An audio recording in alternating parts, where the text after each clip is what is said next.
अब तो नारद मुनि ने हाथ जोड़ करके पूछा, भगवान हमने संपूर्ण कथा को सुना, श्रवण किया, हम हाथ जोड़ करके आपसे करवत्य निवेदन करके प्रार्थना करके भगवान पूछना चाहते हैं, ये जो भागवत की कथा है ये इतनी आनंददायी है कि कोई भी सुन ले उसका कल्याण हो जाता। बोले महाराज ये तो कुछ नहीं है।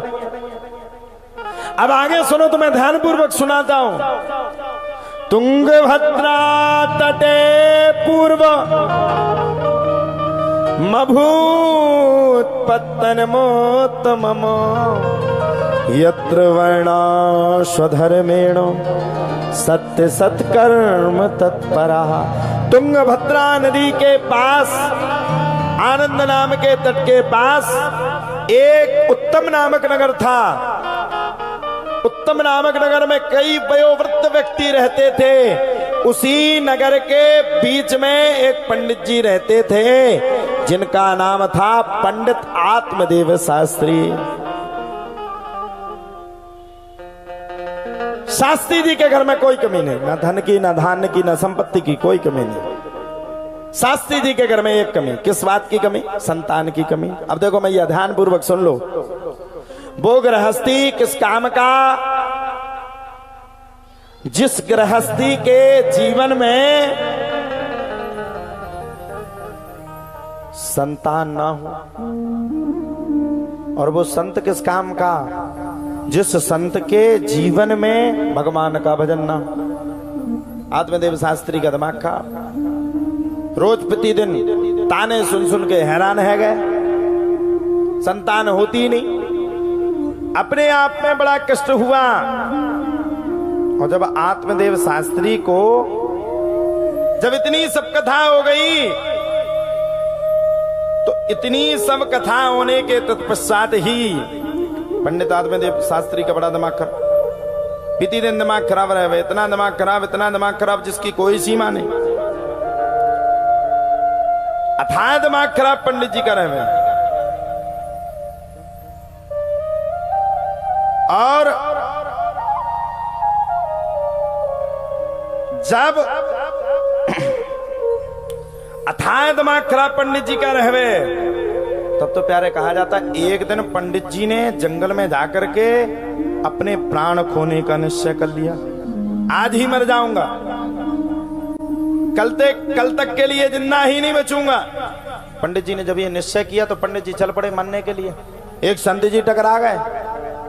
संत जी ने कहा, क्यों महाराज, कहाँ चले? अरे बोले महाराज अपनी जी ने आप तो मरना है। पूछा क्यों? अरे बोले मेरे घर में कोई संतान नहीं है, और बिना संतान के मैं क्या करूंगा। जब इतनी बातों को सुना तब तो प्यारे कहा जाता है, इतनी बातों को सुनने के बाद संत जी ने कहा, चिंता मत करो, मैं देखता हूं तुम्हारे भाग्य में संतान है कि नहीं है। संत जी ने नेत्रों को बंद किया, और जब संत जी ने नेत्रों को बंद किया तब संत जी ने कहा, महाराज मत पूछो तो ठीक है। आप तो हाथ जोड़ करके पूछा, ना ना भगवान बताना तो पड़ेगा, आपके भाग्य में कितनी संतानें हैं? तो बोले सुनो महाराज, मैं तुम्हें बता देता हूं, तुम्हारे भाग्य में एक भी संतान नहीं है, एक जन्म नहीं, ऐसे 7 जन्म तक कोई संतान नहीं। अब तो आत्मदेव शास्त्री बोले, ओ महाराज अब तो मरना था कल, अब तो मरेंगे अभी। बोले क्यों? अरे बोले मर जाएंगे, अब तो जिएंगे नहीं। बोले क्यों? अरे बोले महाराज जब संतान ही भाग्य में नहीं तो बिना भाग्य के संसार में क्या करेंगे, बिना पुत्र के क्या करेंगे। और मरना इसलिए है क्योंकि मर मर करके ऐसे 7 जन्म लेना है। बताओ साहब, जिस संतान को पाने के लिए आत्मदेव शास्त्री अपनी पूरी ताकत लगा रहे हैं। भाई संतान बड़े में होकर के पिटाई लगाती है, माता खूब दुलार देती है। बचपन में बालक अगर बिगड़ता है तो सबसे पहले अगर उसको बिगाड़ने वाला कोई होता है तो उसकी माँ। उसने कह दिया ना ये आज ही मोटरसाइकिल चाहिए, तो पिता दिलवाए ना दिलवाए माँ पहले दिलवा देगी। दिलवा दो, बालक है अब क्या करेगा। और बुढ़ापे में सबसे ज्यादा अगर कोई की खुताई हो तो मताई की सबसे ज्यादा कुटत, ऐसी नहीं कुटत, तड़ा तड़के। जिन जिन ने जो लड़का बिटिया का जॉनसन से बेबी पाउडर लगाए, जितनो चिकनो ने करो उतने ही चिकने हाथन से उन्होंने कुटाई करी। बता कौन कौन से पाउडर चल गया आजकल, जॉनसन से बेबी पाउडर। आजकल तो खावे के लाने चम्मचे भी कई वैरायटी की हैं, परसवे के लाने प्लेटें कई वैरायटी की। अब सुनो, आत्मदेव शास्त्री ने जाकर के संत जी के सामने मरने का प्रण किया।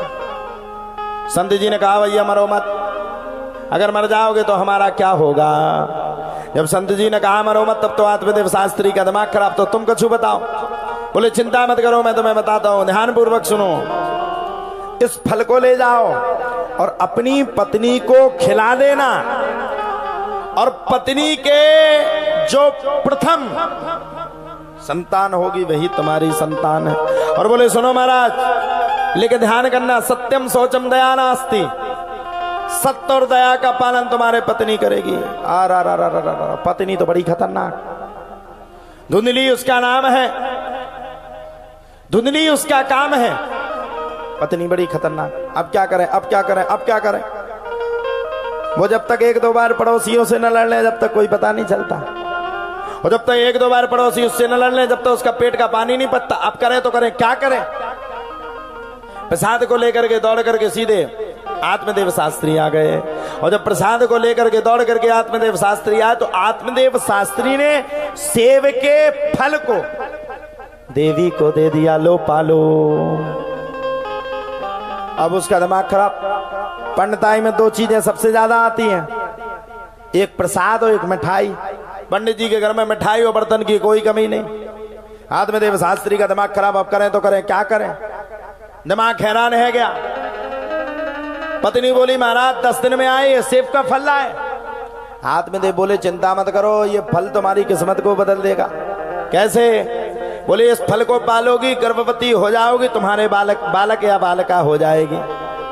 धुंधली ने सामने तो हाँ कह दिया, लेकिन पति के भगने के बाद प्रलाप और विलाप करने लगी, अत्यंत विलाप में आ गई। जब धुंधली पति के भगने के बाद विलाप और विलाप में आई, तब तो पहले कहा जाता है धुंधली के भगने के जस्ट पश्चात धुंधली ने उस फल को गाय को खिला दिया, और बहन के कहने पर स्वयं गर्भवती होने का नाटक शुरू कर दिया। अब सुनो साहब, रामचरितमानस में लिखा, बारह ही पुत्र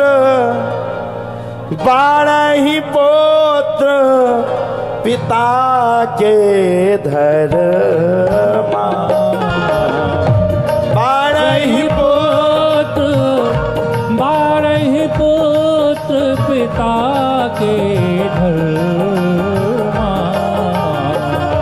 खेती उपजे अपने कर्मा, खेती उपजे अपने कर्मा। दूसरे की संतान को लिया, कुछ समय के बाद संतान का जन्म हुआ, और इसी संतान का नाम पड़ा धुंधकारी। पंडित जी गऊ को घास डालने गए तो देखा उसने भी पुत्र रूपी, मनुष्य रूपी पुत्र को जन्म लिया।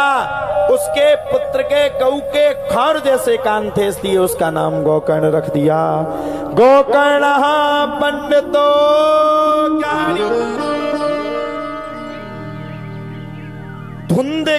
धुंधकारीत महाखला। गोकर्ण पंडितो ज्ञानी, गोकर्ण तो पंडित ज्ञानी हो गए, लेकिन धुंधकारी बड़ा भारी खली निकला।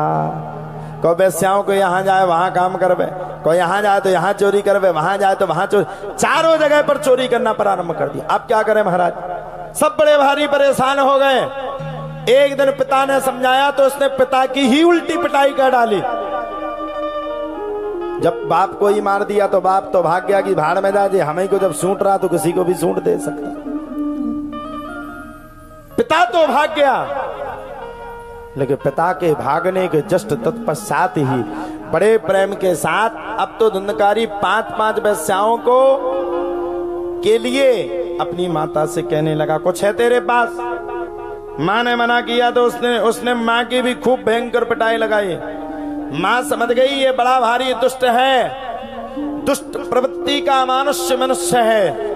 उसने भी कुएं में गिर करके अपने प्राणों का त्याग कर दिया। अब तो धुंधकारी ने 5 वेश्याओं को अपने घर में शरणागति दी।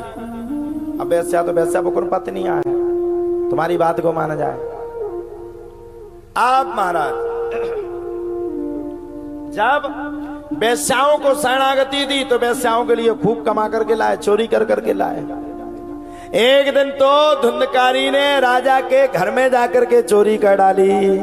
और जब धुंधकारी ने राजा के घर में जाकर के चोरी कर डाली तो राजा के घर में चोरी करने के तत्पश्चात ही बड़े प्रेम के साथ एक सांस में चोरी करने के तत्पश्चात ही बड़े प्रेम के साथ आनंद पूर्वकम आनंद लेते हुए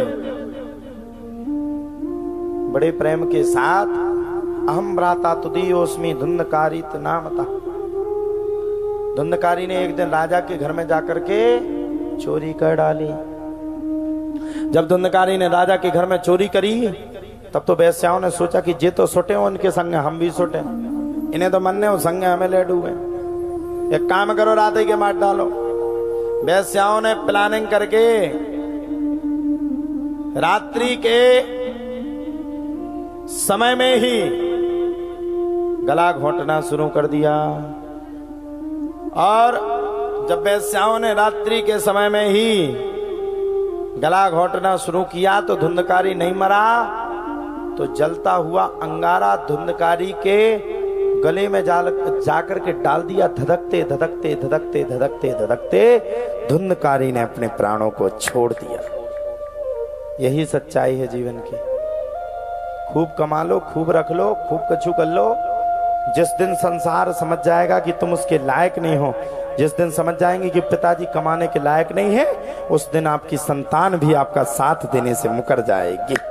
तो जो भगवान का दीवाना होता है उसके पीछे जमाना होता है, सारा संसार उसके पीछे चलता है। ए संसारे खल दुस्तारे कृपया पाहे पाहे मुरारे, भज गोविंदम गोविंदम भज गोविंदम भज मूढ़ मते।